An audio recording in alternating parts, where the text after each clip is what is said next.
Hey guys, welcome back to another video. Probably been about a year since I made one, but here I am. It's been 1 year and about 1 week since we bought this 2019 Toyota RAV4 XSE hybrid. So I thought I would make a 1 year update video.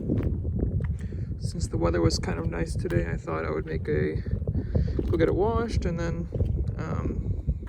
make kind of a 1 year kind of review and kind of explanation of how stuff's been, and a little ding there, but how it's been. So this is mainly my dad's car.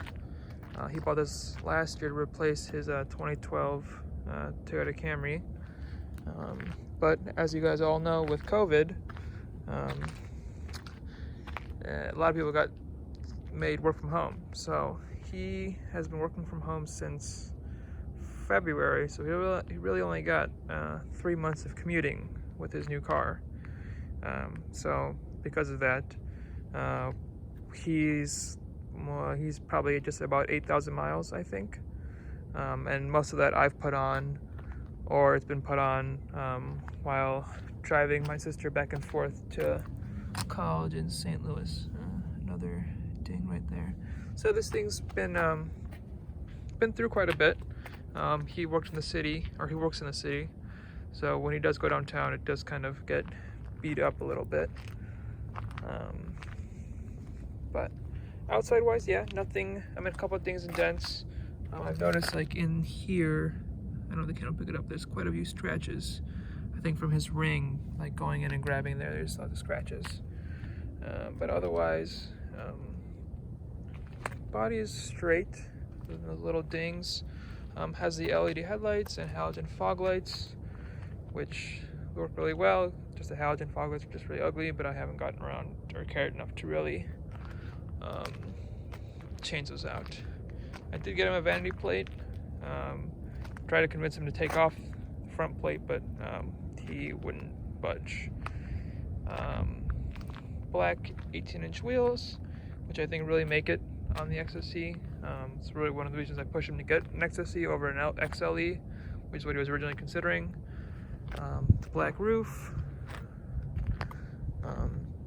They do sell blackout emblems that I've been trying to convince him to get, but I might just do that for Christmas and just, I mean, one of those things is he doesn't really care about the little detail things like that. It's more so me. So it's more so, do I care enough to spend the money for something only I would really care about? As far as the interior, so it has a proximity unlock, smart key, soft touch upper door panel with leather, blue stitching on the upper part and the armrest. All 4 auto windows, but the one thing I've noticed is they're not lit. There's no lighting on them. So at night, these are all dark. Which I think this button has light, so everything else is just dark. So you have to get used to finding where everything is, which you do kind of get used to it. Full power driver's seat with lumbar, partial leather, probably what is the Softex, whatever, and then blue cloth inserts, leather steering wheel, little storage here that's lit, more blue accents. This has the cold weather package, I think. So it has a heated steering wheel and heated windshield, as well as the auto high beams and powered trunk, and then auto headlights as well, and then the regular size sunroof, no panoramic.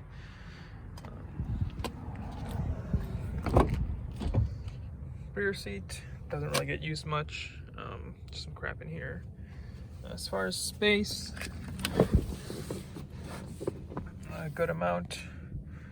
I'm 6 feet tall, and I sit pretty far back, so for me this is very comfortable, and you could definitely put that seat up a lot more and have even more room. Cool, kind of sporty looking seats. Plenty of room back here.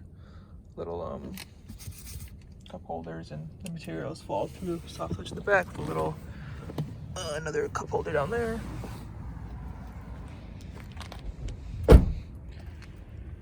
Get back to the inside. I got him some WeatherTechs, like the first that we got him. got this car just because I know it would get trashed if not. So this has the digital dash with the analog power meter and gas and temp gauges on the side. We have the blue blue start button.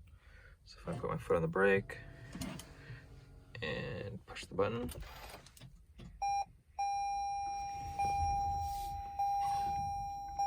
starts up silent. With the, oh wow, the screen looks really ugly because it's so many fingerprints, but that's real life, I guess. So main screen, it's actually worked really well. You know, all things for, we haven't really had any issues with the tech in this car. You can see this tank, I just filled up this morning, but 460 miles left, averaging 41 this tank, we just filled. But I've seen in day-to-day driving, like a good mix of city and highway, you can get mid to high 30s.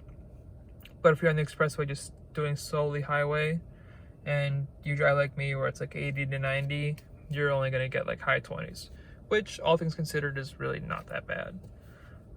Steering wheel controls, engine just started.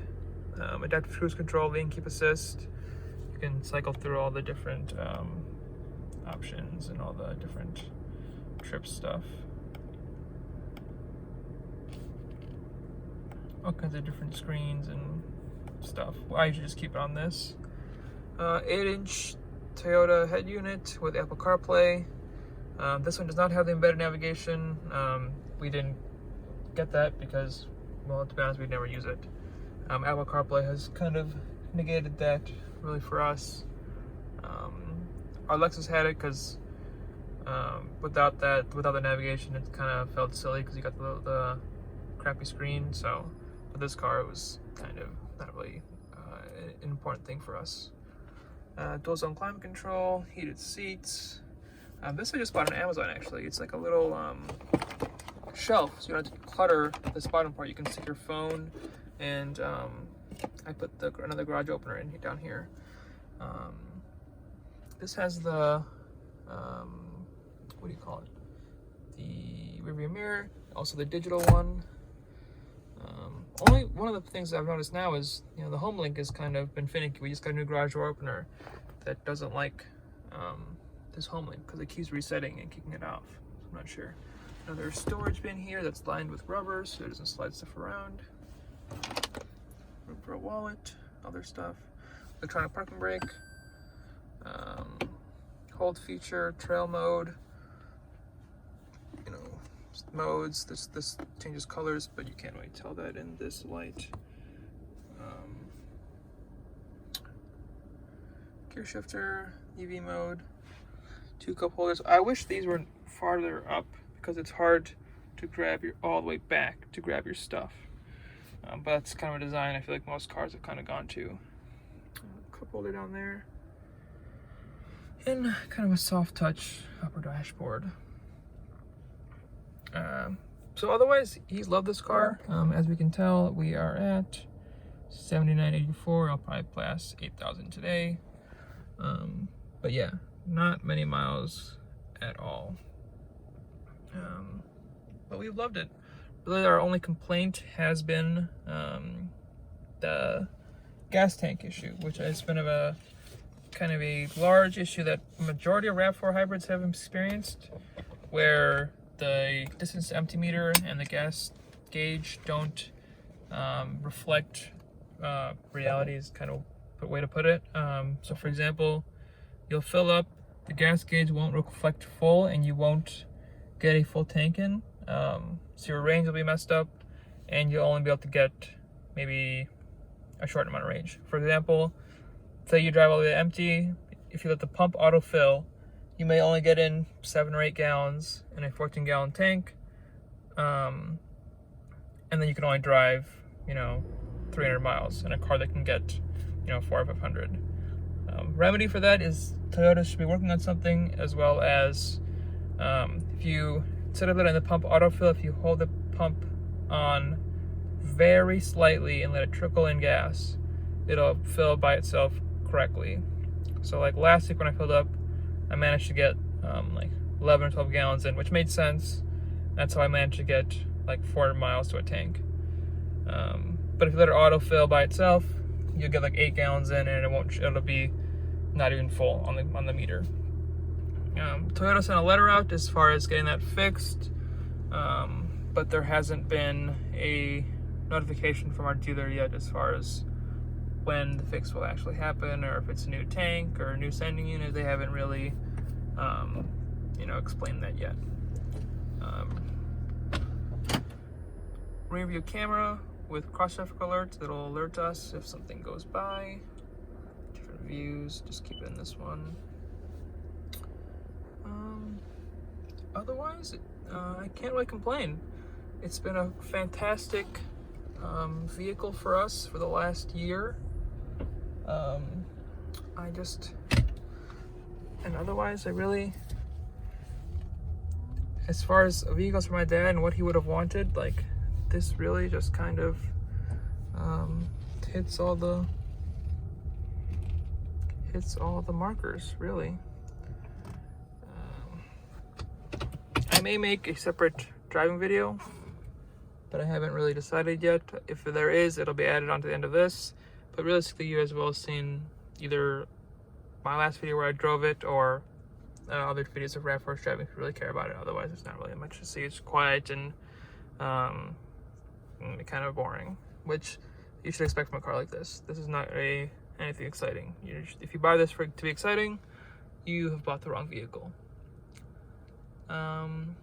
Otherwise, my goal, I have a couple days off from work, so I'm kind of hoping to make a video on the Avalon, which I still have, and then we still have the RX 350. So hopefully I can make 2 videos on those and get caught up for 2020 before 2021 comes. So thank you guys for watching, and have a nice day. Thank you.